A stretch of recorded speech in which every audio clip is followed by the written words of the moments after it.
and gentlemen, the most anticipated movie of the year is just around the corner, and we here at SLUURP were lucky enough to attend an early screening.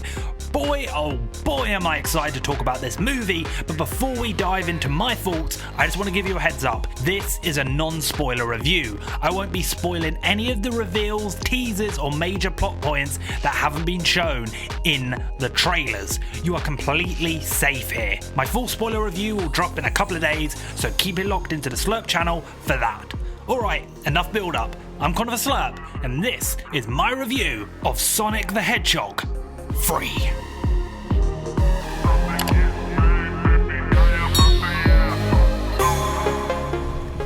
Excuse me? Why do you look like me? I don't look like you. You look like me. Okay. Let's start off by answering a big question.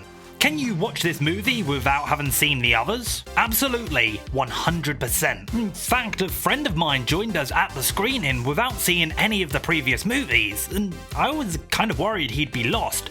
But he loved it. He was surprised about how much he enjoyed it, and even got choked up during some of the film's emotional moments. That said, for Sonic fans and those familiar with this franchise, including all of the supporting material, you are going to feel so rewarded. The team behind these movies clearly has a deep love for the source material and works hard to honour it, while making those dream moments accessible to newcomers. Speaking of moments, this movie is absolutely packed to the brim with them. There's so much that I want to talk to you about, but I can't in this non-spoiler review. Trust me when I say Sonic fans have a new favourite Sonic movie, and it is Sonic Movie 3. The way these moments are brought to life in the film feels like they're tailor-made for fans to share as wallpapers and banners and images across social media. Considering how horribly the Sonic franchise could have gone, I actually got kind of emotional at times, thinking, I can't believe I'm watching this happen in a live-action blockbuster. And the action, oh the action, the final battle is something straight out of Dragon Ball Z. I couldn't believe what I was witnessing. The entire sequence is crafted with so much love, and you can tell the crew did their homework. Moments feel like they're ripped straight from the video games, and boy oh boy does it translate to the big screen, especially with the music choices. One reason this franchise has been so successful is how it handles its characters, especially those from the Sonic lore. Sonic 3 is another shining example of this. I am thrilled with what they have done with Sonic this time. Weirdly, he feels like he's grown up a bit. You'll notice when you watch. I've always found Sonic slightly annoying, dabbing and flossing, but not this time. Not once did I cringe at anything Sonic had to say. That's a miracle. He's still Sonic, he's quippy and funny, but just better. He even got a few genuine laughs out of me, especially when he banters with Shadow. I was slightly worried that Tails and Knuckles might be sidelined to focus on Shadow. Thankfully, that is not the case at all. They're all integral to the overall story, and each have some cool moments to shine. They really feel like three heroes working together as a team. That said, the focus on the anthropomorphic characters means the human characters aren't as involved this time around.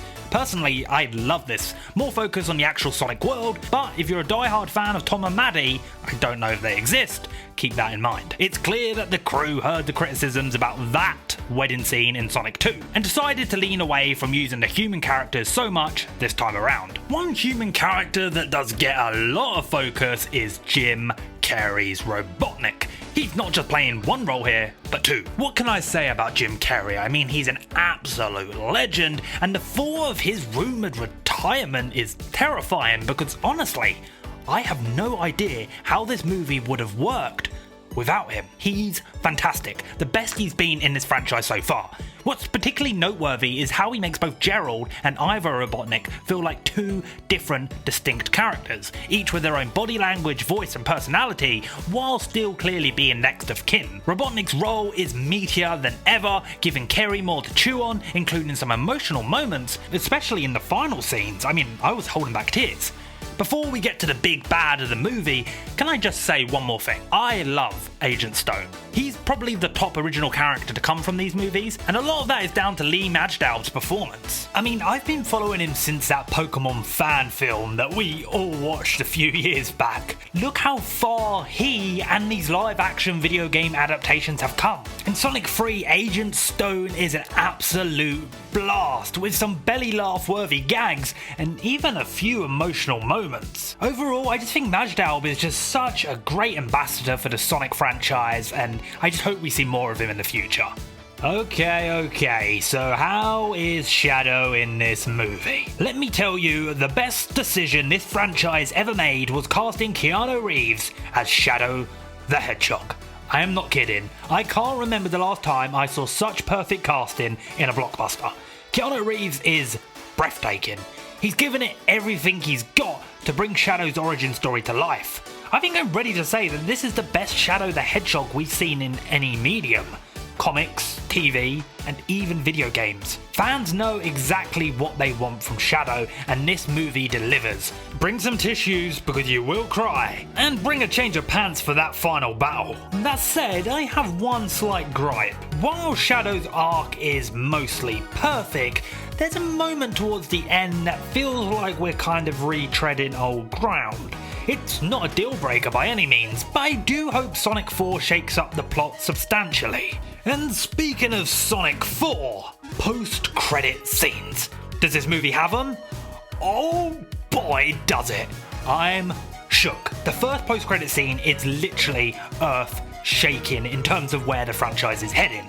There's also an additional tag at the very end of the movies that kind of sets up a spin-off, but more on that on an upcoming breakdown video. To wrap up, if you somehow avoided most of the trailers and marketing for this movie, I think you're actually going to enjoy it a lot more. Because I've seen so many of the trailers, I kind of already knew the first act of the movie, which kind of bummed me out at first, but the rest of the movie more than made up for it. So yeah, that's my review. Sonic fans, you're gonna lose your minds. Casual viewers, you'll have so much fun. And newcomers, this is a fantastic jump in on point. This movie has something for everyone, and I can't wait to keep talking about it for years to come. So if you're not subscribed to SLUURP, then what the heck are you doing? We've got a ton of Sonic the Hedgehog 3 coming your way. Spoiler reviews, post-credit scene breakdowns, theories, and pictures for the fourth movie, because that is 100% happening. Until then, I've been Con of SLUURP, and I'll see you in the next one.